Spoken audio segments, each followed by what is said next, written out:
ተኛ ታሪክ ነው። በፈረንጆች 2016 ዓመተ ምህረት በአውሮፓ ሀገረ ስብከት ለአገልግሎት ተጉዤ ነበር።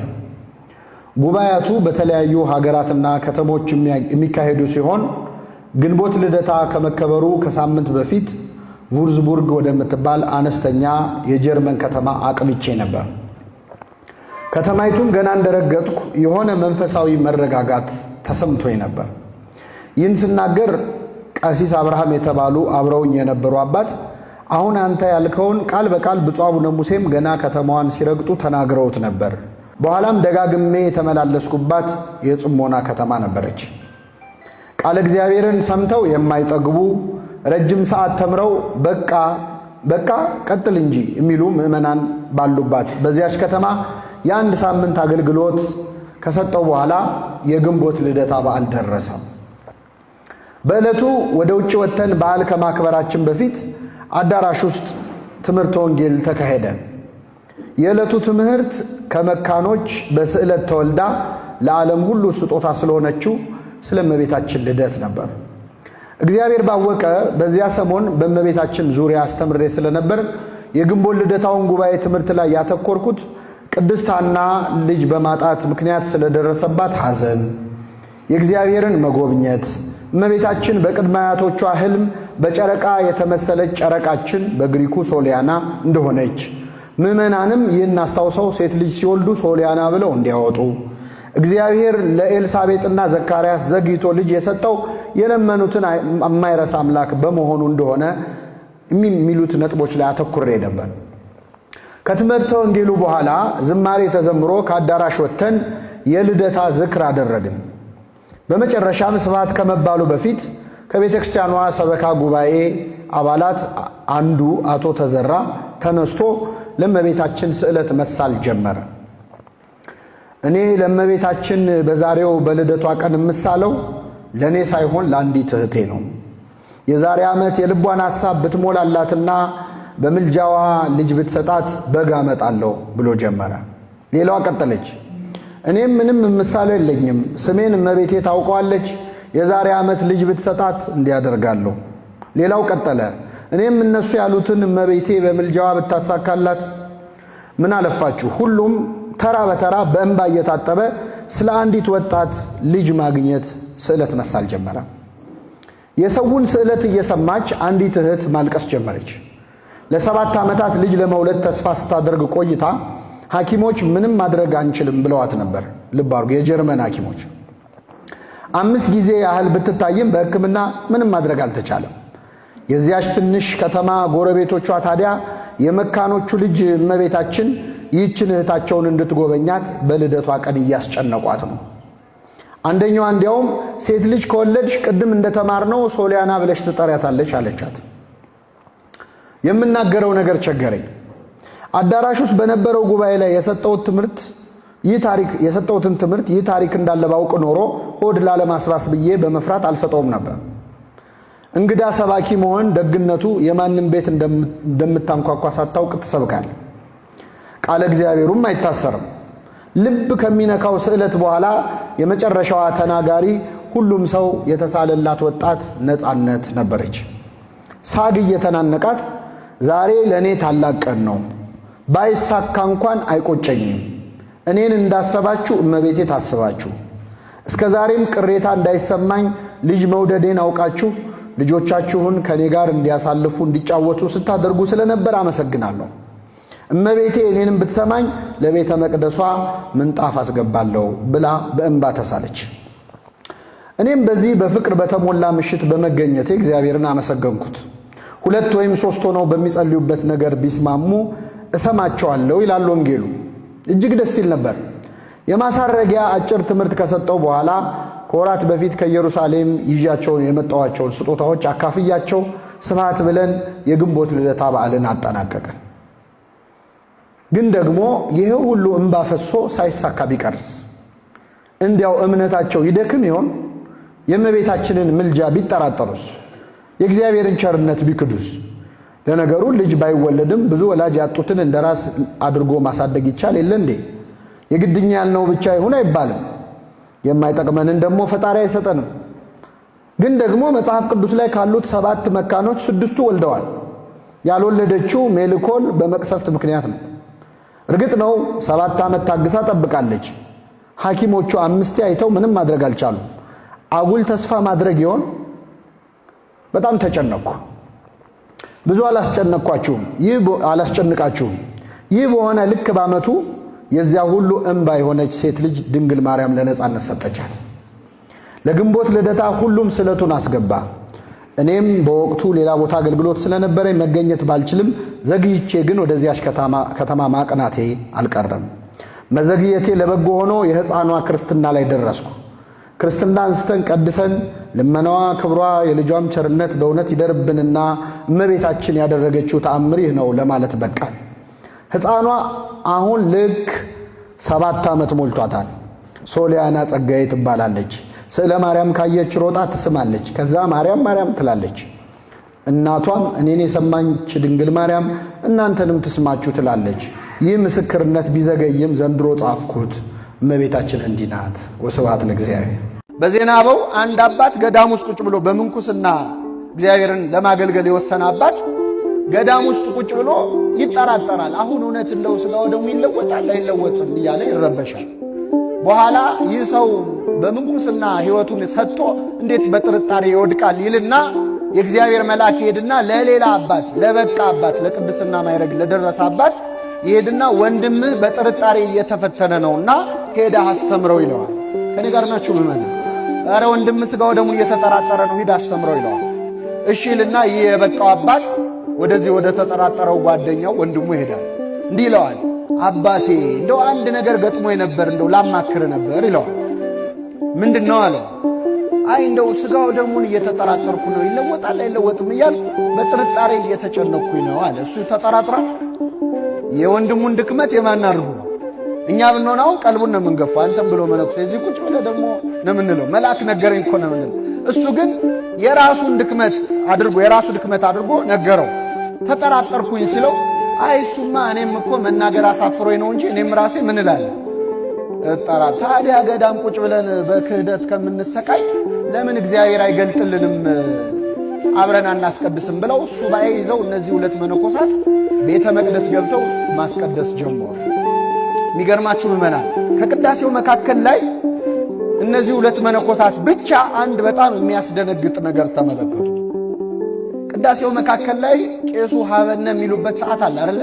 ከኛ ጋር የምንቀባበልበት ካህኑ ሀበነ በሚሉ ሰዓት የሚቀድሱት ቄስ እጃቸው በደም ተለውሶ ተመለከቱ። እነዚህ 2 መነኮሳት ካህኑ ራሳቸው አያዩ፣ ግን በእጃቸው ደም ሞልቶ ሥጋውን ደሙን ሲፈትቱ እጃቸው በደም ተለውሶ ተመለከቱ። ይህን ባዩ ጊዜ ያልበቃው አባት ራሱን ስቶ ወደቀ። ገና ለተአምራት አልበቃም። የበቃው አባት ግን ጸንቶ ቆመ። በኋላ መጨረሻ ቅዳሴው ካለቀ በኋላ ሰርወተ ሕዝብ ከተደረገ በኋላ ቀሰቀሰው። ሲነቃ ሕዝቡ ሁሉ ተበትኗል። ምን አለው? አይችሉትም ብሎ እግዚአብሔር ሰውሮብን ነው እንጂ ይህ ተአምር በየዕለቱ ይፈጸማል። በእውነት ዛሬ በምናስቀድሰው ቅዳሴ ላይ ህብስቱና ወይኑ ሲለወጥ ብናይ ችለን መቆም እንችላለን? አንችልም። አቅማችንን አውቆ ድካማችንን አውቆ ሸፍኖት ነው እንጂ በየዕለቱ ህብስቱን ወደ ሥጋ ወይኑን ወደ ደሙ ይለውጣል።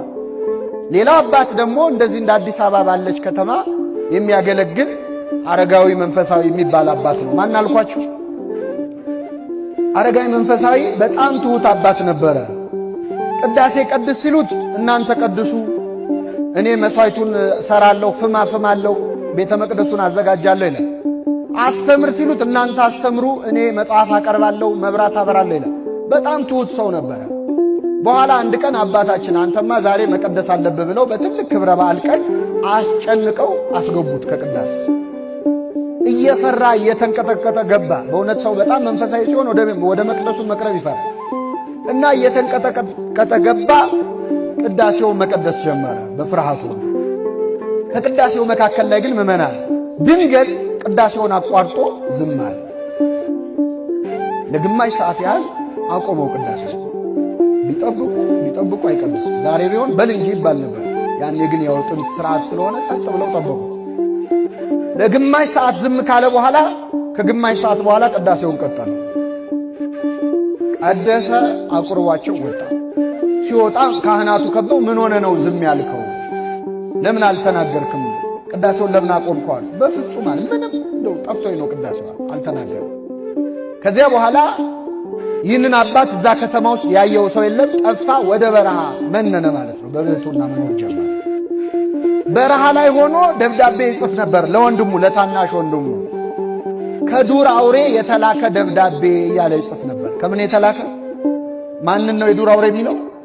ራሱ። እና ለወንድሙ የጻፈውን ደብዳቤ ይገርማቸዋል። ለራስህ አንብበው እንጂ ለሌላ ሰው እንዳታሳየው፣ እኔ በሕይወት እያለው እንዲጻፈ እንደዚህ ያየ ብለህ እንዳታሳይ ብሎ አዞ ላከለት። ወንድሙ ሲያነበው ዛሬ አሁን መጽሐፈ መነኮሳት የምንላቸው መጻሕፍት አሉ። ከሦስቱ የመጨረሻው አረጋዊ መንፈሳዊ እና ሦስተኛው መጽሐፍ ነው። አጓጓው። ይህንንማ እኔ ብቻ አንብቤ ከምቀር ሌላ ሰው ቢያነበው ይሻላል ብሎ ጸሐፊ አናግሮ ሊያስገለብጠው፣ የዛኔ ማተሚያ ቤት ስለሌለ ሊያስገለብጥ አነጋገረ። መጥቶ ሲፈልገው ግን መጽሐፉ ጠፋበት። እኔ ምን እስክል ድረስ ለሰው እንዳትሰጥ ብሎታል። እስክሞት ድረስ መጽሐፉ ጠፋበት። ከብዙ ዓመት በኋላ ግን ያንን መጽሐፍ አገኘው። ሲያገኘው ቁጭ ብሎ አለቀሰ። ወንድሜ ዛሬ ገና ሞቷል ማለት ነው አለ። የሰወረብኝ እሱ ነው። ዛሬ ያገኘሁት ወንድሜ ምን ስላለ ነው? ስለሞተ ነው አለ። እና እዛ መጽሐፍ ላይ ያን ቀን ቅዳሴ ላይ ምን እንደገጠመው ጽፏል። አሁን ይህንን ለማለት ነው ያነሳው። ቅዳሴ ላይ ምን እንዳየ ጽፏል። እኔ ያየው አላለም፣ በሌላ አድርጎ አንድ የማይዋሽ ሰው የነገረኝን ልንገረኝ ይላል። ቅዳሴውን እየቀደስኩ እያለ በዚህ ህብስቱ በዚህ ወይኑ ተቀምጧል። ህብስቱ በጻሕሉ ላይ ወይኑ ደግሞ በጽዋው ላይ ተሞልቷል። እየቀደስኩ እያለ ይላል ህብስቱ በሚቀመጥበት በጻሕሉ ላይ ክርስቶስን አሁን እንደተወለደ ሕፃን ነጭ በግ ሆኖ አየሁት ይላል። ወፈተውኩ እቅፎ፣ ላቅፈው ሳሳው፣ አሳዘነኝ። በጽዋው ላይ መስቀሉ ተተክሎ የክርስቶስ ደሙ ሲንጠፈጠፍ ተመለከትኩኝ። ይህን ባየው ጊዜ ነፍሴ ከሥጋዬ ልትለይ ደረሰች። ስለዚህ መናገር ስላቃተኝ ቅዳሴውን አቆምኩት። ከግማሽ ሰዓት በኋላ ግን ወደ ቀደመ ዓለማወቄ ተመለስኩ ይላል። ወደ ምን ተመለሱ? ልክ እኛ አሁን ወዳለንበት ማለት ነው። ዓለም ላይ ሆኜ ይህንን ምስጢር ካሳየኝ ዓለምን ጥዬ ብሄድ ምን ያሳየኛል ብዬ ከዚያች ቀን ጀምሮ ወደ በረሃ ሸሸው ይላል። በረከቱን ያሳድርብን ምዕመናን። በገዳም የበረታች አንዲት አስደናቂ መነኩሴት ነበረች። የዲያብሎስ ውጊያ በረታባትና አልቻለችም። ወደ ከተማ ወጣች። መኖር ሲያቅታት በጣም ውብ ነበረችና ሰውነቷን በመቸርቸር በሴተኛ ዳሪነት መተዳደር ጀመረች። በዚያ ገዳም የነበረ አንድ ብርቱ ተጋዳይ የዚያችን መነኩሴት የመጨረሻ ዜና ሕይወት ሰማና እቺን ነፍስማ ካላዳንኩኝ ብሎ እሷ ወዳለችበት መንደር ሄደላችሁ። እንደታጠቀ ሰቁን እንደታጠቀ የተጋድሎ ልብሱን እንደለበሰ በረረና ደጇ ደረሰላችሁ ሊያድናት። ምን ሆነ መሰላችሁ? ሰወር ባለ ሰዓት በሯን መታው ሄደና አንኳኳው። ከዚያስ ብር ብላ መታ ከፈተች። ያን ቀን በአጋጣሚ ደንበኞቹ አልነበሩ። አገኘው ደንበኛ አለችና በር አመታ በሩን ክፍት አደረገችለት። ሰጣው። አታውቀውም እሷ ሰቅ የታጠቀ ልብስ የለበሰ የበረሃ የመናኝ ሰው ፊቷ ቆሟል። ድንግጥ አለች። ከዛስ እጆቿን አውጥታ ከበሩ ጉትት አርጋ አስገባችው። ከዛስ መቀባጠር ጀመረች ደንግጣ። ዛሬ ደግሞ ብሎ ገዳማዊ ከኔ ጋር ሊተኛ መጣ ብላ በጣም ተጨነቀች። ከዛ ምን አረገች መሰላችሁ? አይዞ ማንም አላየህም እሺ አለችው። እሺ ሰው የለም እሺ እሺ አይዞ ወደ ውስጠኛው ክፍል ወስጄ ድምፅ የሌለበት ክፍል የምትፈልገውን ትፈጽማለህ እሺ እሺ አይዞ ማንም አላየህም እሺ እሺ በሩን ከፍታ ዞር ብላ አይታ ማንም አላየህም እሺ እሺ አሁን ወደ ውስጠኛው ወደ ሁነኛ ክፍል ወስዳለሁ። ምንም ድምፅም ሰውም ኮደም አይሰማም። ነፃ ሆነ ትፈጽማለህ እሺ እሺ ወሰደችው እየጎተተች እንደሚታረድ በሬ እሱም እየተጎተተ ገባላችሁ። ልክ እዛ ክፍል ስታስገባው እውነትም ድምፅ አሰማ፣ ኮቴ አሰማ። ደስ አላት። እሱ ግን እንዲህ አላት፣ ልጄ ሆይ አቤት። እኔ ሰው የሌለበት ክፍል አይደለም ፈልገው እግዚአብሔር የሌለበት ክፍል ውሰጂኝ አላት። ወንድሜ ሆይ እግዚአብሔር የሌለበት ክፍል በዚህ ዘመን ላይ የለም። ሰው የሌለበት ሩም ውስጥ ልትሆን ትችላለህ። እግዚአብሔር የሌለበት ሩም ግን የለም። ደነገጠች። በእግዚአብሔር ፊት የተራቆተች እንደሆነች አወቀች። ለሷ የተላከ ጥልቅ መልእክት እንደሆነ ገባት። በእግሩ ስር ተንበረከከች። ወገኖቼ እግዚአብሔር አይቶናል፣ ልዑልም ተመልክቶናል። በጨለማ ውስጥ እግዚአብሔር ብርሃን አለ። በአራቱ ግድግዳዎች መካከል እግዚአብሔር አለ። በሰወርነው ቦታ ውስጥ እግዚአብሔር አለ። በገደልናቸው ጽንሶች ውስጥ የእግዚአብሔር ድምፅ ይጮሃል። እግዚአብሔር አለ። ተው ያያል። እግዚአብሔር ፍርድ ሳያመጣ ቅጣት ሳያመጣ የሚያልፍ የእግዚአብሔር እይታ የለም። አይቶናል እግዚአብሔር። ደነገጠች፣ ተጸጸተች። አብራው ሄደች ወደ ገዳም። አዲስ ጀመረች፣ በአዲስ መልክ ጀመረች። መቼ ነው በአዲስ መልክ ሕይወትን የምንጀምረው ወገኖቼ? አንዳንድ ሱቆችና የምግብ ቤቶች ሲከስሩ ምን እንደሚጽፉ አይታችሁ የለም? በአዲስ መልክ ጀምረናል ይላሉ። እስኪ በአዲስ መልክ እንጀምር ምዕመናን። በአዲስ መልክ ሕይወት፣ በአዲስ መልክ ቅድስና፣ በአዲስ መልክ ንጽህና፣ በአዲስ መልክ ድንግልና፣ በአዲስ መልክ ንስሐ፣ በአዲስ መልክ አዲስ። እስኪ አንድ ታሪክ ልነግራችሁ ፈልጌ ነው።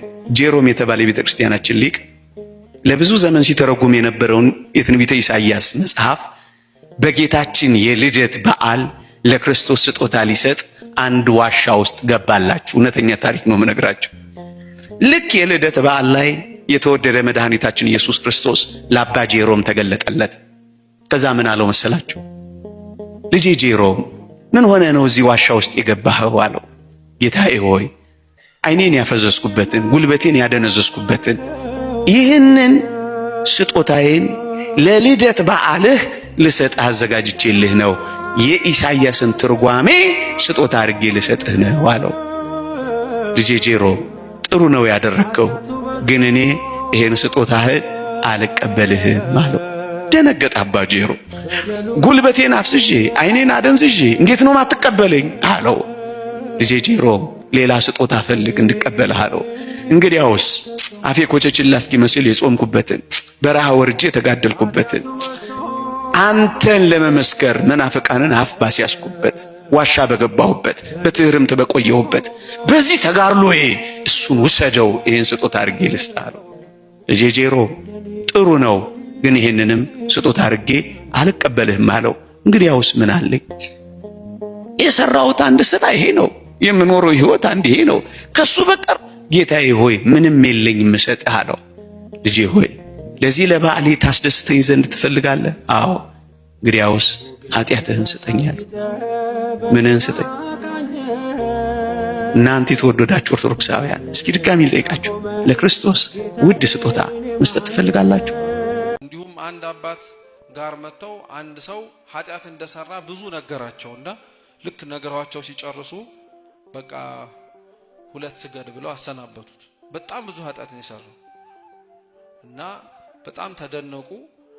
ያ ሰውዬ ደስ ብሎት ሄደና እኛ ካህን የበቁ ስለነበሩ እግዚአብሔር ያንን ሰው ካሰናበቱት በኋላ በቤተ መቅደሱ ተገለጠላቸውና ምን ሆነው ነው ያጠፋውን ጥፋት እየሰሙ የበደለውን በደል እያወቁ ሁለት ስገድ እንዴት ይሉታል አሉ። አምላኬ ሆይ አሉኝ ካህን፣ እኔ እንዲያውም ጨካኝ ነኝ፣ አንተ ብትሆንማ ኖሮ ኃጢአት ተሰረየችልህ ዝም ብለህ ሂድ ነበር የምትለው አሉት። የእግዚአብሔር ምሕረት እንደኛ ኃጢአት አይደለም። ስለዚህ ለንስሐ በደንብ ነው መፋጠን መቻል ያለብን ክርስቲያኖች፣ እንዳሰብነው ስለማያደርግ አምላካችን ማለት ነው።